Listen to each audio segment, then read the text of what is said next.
예, 인천 남동을의 민주당 이용기 의원입니다. 오늘 저희가 이제 청문회를 해야 되는 이유가 전 더 명확해졌다고 생각을 하고, 그리고 청문회를 넘어서 국정조사, 방송 장악에 대한 국정조사가 반드시 이루어져야 된다는 확고한 입장입니다. 우선 저는 지난 8월 15일 날 광복절날 KBS에서 벌어진 KBS 사태, 전 광복절 KBS 사태라고 이걸 명칭하고 싶은데요. 광복절인 8월 15일 날 KBS에서 상상도 못할 일이 벌어졌습니다. 일단 KBS가 8월 15일 날 0시에 첫 편성한 프로그램이 기모노를 입고 나서 김이 가요를 부르는 나비 부인이었습니다. 그리고 날씨를 전하면서 뒤집힌 태극기가 나갔고, 그리고 중간에 KBS 사장 또 KBS에서 사과를 했는데, 그 후에도 광복절 특집 뉴스라고 해서 메인 뉴스 뉴스9에 여러 꼭지에 박정희 독재 정권을 찬양하는 리포트가 나갔습니다. 그리고 그날의 또 하이라이트는 11시 10분에 이승만 대통령을 다룬 기적의 시작, 독립영화로 판정조차 못 받는 이런 다큐를 공영방송에서 틀었습니다. 저는 이 사태에 대해서 너무나 심각한 상황이고, 공영방송이 장악당하면 어떤 일이 벌어진지를 광복절날 아주 여실히 국민들한테 보여줬다고 생각을 합니다. 그리고 일부 국민들은 방송이 장악당했어? 공영방송이 장악당했어? 뭐가 문제야? 이랬던 국민들도 저는 일부 있으리라고 생각을 합니다. 그렇지만 8월 15일 날 KBS를 보면서 공영방송이 장악당하면 저렇게 되는구나, 국민들이 똑똑히 봤을 거라고 생각합니다. 그래서 저는 8월 15일 KBS 사태를 친일 독재 세력의 역사 쿠데타와 방송 장악 쿠데타가 만든 합작품이라고 정의하고 싶습니다. 그동안 독립기념관장 그리고 과거사위원장 여러 사람을 아주 극우적인 인사로 채웠지 않습니까? 그리고 광복절 행사가 두쪽 나는 그런 일이 벌어졌고, 그게 방송 장악과 결합돼서 8월 15일 날 KBS 사태가 그 절정판이라고 생각을 합니다. 그리고 저는 지난 7월 31일 날 이진숙 위원장이나 김태규 부위원장이 서둘러서 MBC를 포함한 그 공영방송 이사진을 의결한 것은, MBC도 KBS와 같은 저런 방송, MBC에서도 김이 가요가 나올 수 있게 방송을 하겠다는 의도가 아닌가. 그게 대통령의 뜻인지는 모르겠지만 그렇게 진행이 되고 있다고 저는 확신을 갖고 있습니다. 그래서 저는 이런 심각한 상황에 대해서, 그리고 저는 지난번에도 얘기했지만 작년 5월 10일 날 윤석열 대통령이 한상혁 방통위원장을 면직하면서부터 공영방송 장악이 시작됐고, 그 결과의 결정물이 8월 15일 날 광복절날 KBS 사태라고 정의를 하고 싶습니다. 그리고 저는 그 마지막인 MBC 장악에 대해서 지난번에 누누이 말씀을 드렸지만 여러 가지 문제점이 있습니다. 그건 좀 이따 지적을 하겠습니다. 그리고 저는 오늘 이 청문회에 이진숙 증인하고 김태규 증인이 안 나왔는데, 이진숙 증인이 지금 뭐라고 표현해야 될지 모르겠지만 월간조선에 아주 길게 인터뷰를 했어요. 여러 가지 내용을 갖고. 그리고 저번에 2차 청문회에 출석했을 때는 뭐 자기가 답변할 수 없다, 다 이렇게 얘기하고, 월간조선 인터뷰에서는 또 여러 가지를 얘기했어요. 그리고 월간조선 인터뷰에서 정말 충격적인 내용이 뭐냐면,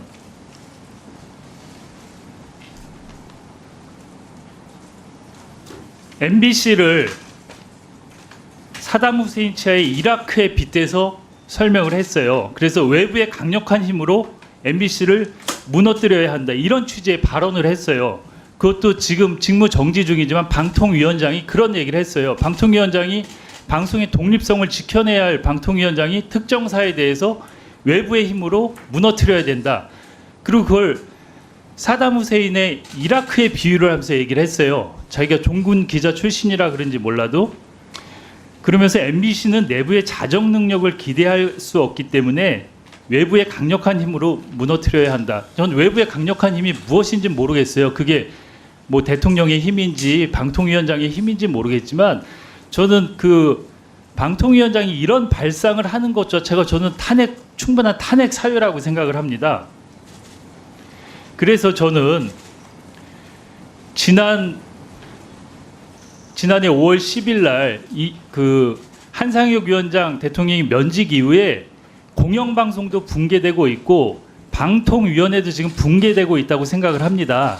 그래서 이 모든 책임은 윤석열 대통령에게 가장 큰 책임이 있다고 생각하고 여기에 뭐 2달 심지어 이제 3일 동안 방통위원장을 한 분도 있죠. 이분들은 조연으로 방송 장악을 위한 도구로 쓰였다. 이렇게 정의를 하고 싶고 여기 그 국민의힘 의원들이 청문회를 할 수 없다고 나가셨는데 전 국민들이 다 보고 판단하실 거라고 생각합니다. 이렇게 방송이 당해서 특히 중요한 공영방송이 광복절날 이런 모습으로 국민들한테 나타났다는 거에 대해서 그러면은 국회에서 이거를 방치하고 그냥 놔둬야 되는 게 맞는 건지 저는 청문회를 넘어서 아까도 말씀드렸지만 국정조사를 통해서 공영방송을 바로잡고 국민에게 돌려드려야 된다고 생각을 합니다. 다음 PPT 보시죠. 그리고 그 지금 7월 31일 과정에 대해서 5가지 저는 문제점이 있다고 생각을 합니다. 첫 번째, 불법적인 이인 의결의 문제. 두 번째, 회의 운영 절차상의 문제. 그리고 세 번째, 기피 신청 셀프 각하의 문제. 그리고 네 번째, 결격 사유 미확인. 그리고 5번째, 심의 없는 의결. 이렇게 5가지나 되는 문제가 있는데 공영방송 이사 선임이 정당하다고 누가 말할 수 있겠습니다. 하나하나 좀 따져보겠습니다. 그 김영관 기획관님, 네. 지금 불법적인 이인 의결이라고 제가 말씀을 드렸잖아요. 지금 이인에서 이렇게 의결하는 게 방통위의 간부로서 정당하고 바람직했다고 생각을 하세요? 저희 방통위의 공식적인 입장이 바람직하지는 않지만 불법적인 것은 아니다 하는 게 저희 방통위의 기본 입장입니다. 기본 입장이 그겁니까? 네. 바람직하진 않지만 불법적이는 않다? 네. 아니 합의제 기구에서 이런 식으로 중요한 의사결정을 했는데 그리고 좀 기간을 갖고 좀 할 수도 있는데 출근 첫날 이렇게 했잖아요. 제가 하나 물어볼게요. 출근 첫날 이렇게 이거를 안건으로 올려서 의결해야 된다는 것은 누구 생각이었어요? 저희는 준비를 이진숙 위원장의 생각이었어요? 사무처의 생각이었어요? 위원장님 생각이셨습니다. 아니 근데 위원장이 임명도 되기 전에 그러면 얘기를 해서 그걸 다 준비하고 그런 겁니까? 아니 취임하시는 날 준비를 그리고 회의 운영 절차도 위반했잖아요. 2일 전에 안건 고지하는 것도 그리고 지금 가처분도 걸려갖고 시간이 충분히 있었는데 그날 아주 급히 서둘러서 하지 않았어도 된 거 아니에요. 지금 결과를 보면. 제가 말씀드리기는 좀 그런 것 같습니다. 그리고 기피 신청도 이진숙 위원장이 자신에 대한 기피 신청을 심의 의결해서 자신이 스스로 각하 결정을 했는데 먼저 이상인 부위원장도 이 문제가 있어서 YTN 제가 매각이 무효라고 저는 분명히 말씀을 드렸는데 똑같은 일을 했잖아요.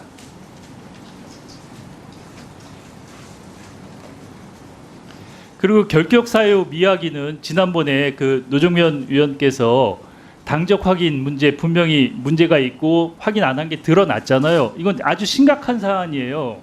청문회 과정에서 확실히 드러났고. 그러니까 형식적으로 절차를 진행하고 끼워 맞췄다고밖에 볼 수 없잖아요. 지금 상황을 보면. 그리고 또 1시간 반 만에 83명을 심의 의결했다는데 심의한 근거가 하나도 없잖아요. 심의한 근거를 하나도 자료로나 답변으로 하나도 증명해내지 못했잖아요. 지금 청문회 과정에서. 그렇지 않습니까?